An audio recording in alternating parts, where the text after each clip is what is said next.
আব্দুল মালিক হাফিজাহুল্লাহ, হযরত মাওলানা আব্দুল মালিক, ওনার আব্বা বলতো, আমাকে কুমিল্লার লাকসামের মানুষ, জাতীয় মসজিদ বাইতুল মোকাররমের এখন যিনি খতিব, পৃথিবীর এমন কোন আরব দেশ নাই যেই দেশের ওলামায়ে কেরাম ওনারে চিনে না। বাংলাদেশে তিনি যদি পরিচিত হয় 10%, আরব বিশ্বে তিনি পরিচিত 90%। পৃথিবীর আরব দেশের বহু ইউনিভার্সিটিতে এই হযরত আমার দেশের বাইতুল মোকাররমের খতিব যিনি বর্তমান, ওনার কিতাব, আরবি লিখিত বই কিতাব পৃথিবীর আরব দেশের ইউনিভার্সিটির সিলেবাস ভুক্ত। আল্লাহর কসম, আল মাদখাল উসুলে হাদিসের এক কিতাব সারা পৃথিবী পড়ে, এত সুন্দর, এত জামে, মানে উসুলে হাদিসের কিতাব আর পৃথিবীতে নাই। মানে হাদিসের বিষয়ের যত নিয়ম কানুন, হাদিস শাস্ত্রের, এটার উপরে ওনার লিখিত কিতাব, অনেক কিতাব, অনেক কিতাব। আমি বলতেছিলাম ওনার আব্বা হযরত মাওলানা শামসুল হক রাহমাতুল্লাহি আলাইহি, ওনার বাবা আজীবন যেই মাদ্রাসায় মুহতামিম ছিলেন, আমি ওই মাদ্রাসায় মাহফিল করছি, বয়ান করছি, তো ওইখানে গিয়ে শুনছি ওই বাবা একটা ঘরও দেখছি, ওনার পুরান একটা টিনের ঘর।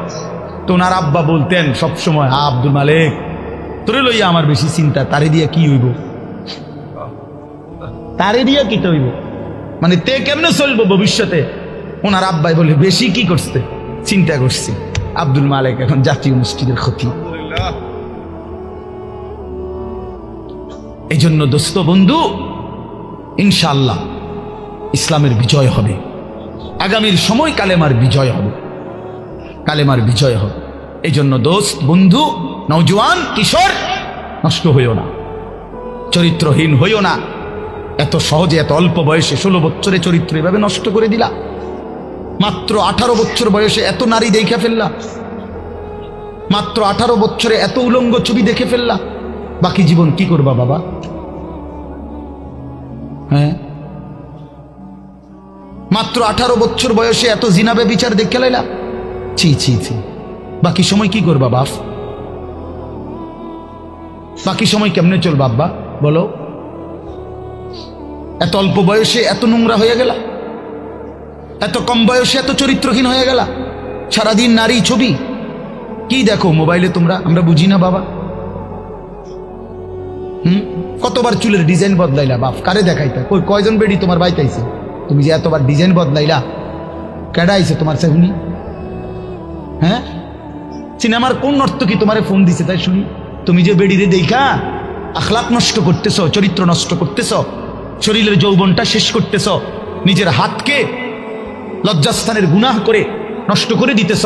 প্রিয় বন্ধু, এর চাইতে বেশি তো আর বলতে পারি না, কিন্তু বিনিময়ে কোন নর্তকী তোমার বাড়িতে আসছে? হ্যাঁ, সিনেমার কোন নর্তকী, হিন্দি সিনেমার কোন নর্তকীরে তুমি চিনছ বলো ভাইয়া? কেন আখলাক নষ্ট করে দিলা? কেন চরিত্র নষ্ট করে দিলা? কয়জনে নামাজ পড়ছো আজকে, মাগরিবের নামাজ বলো ভাইয়া? আমরা তো আলহামদুলিল্লাহ আল্লাহর দয়ায়, আমার একদিনের ব্যস্ততা দেখলো তো আপনি মাথা ঘুরাইব, কিন্তু এই ব্যস্ততার ভিতরে দিয়েও তো মাগরিবের নামাজও তো আমার এখানে এসে মাহফিল ধরতে হবে। আমি আনোয়ার ভাইয়ের সাথে কথা বলছি আসরের সময়, যে ভাই আমার একটু দেরি হইব, মেহমান আসছে, মাদ্রাসায় জরুরি কাজ ছিল আমার, কিন্তু আলহামদুলিল্লাহ ব্যস্ততা ঠিক আছে, কিন্তু জামাত, মাগরিবের নামাজ তো জামাতে পড়ছি।